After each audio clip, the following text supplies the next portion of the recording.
Hey guys, welcome back to another quick how-to, and today I'll be teaching you on how to change your region on Steam. So the first thing that you'll need to do is you have to open your Steam application or go to web browser and then log into your Steam account. Now click on your name right here at the top and then click on this one right here.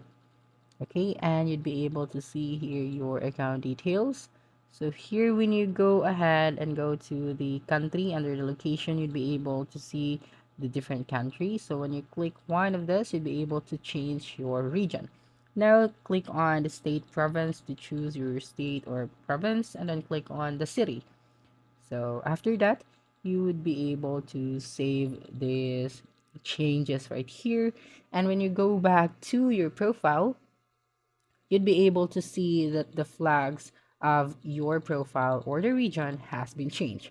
So let's go back right here and check if the flag is connected to the one that we chose. So as you can see, I have now a new region for my Steam account.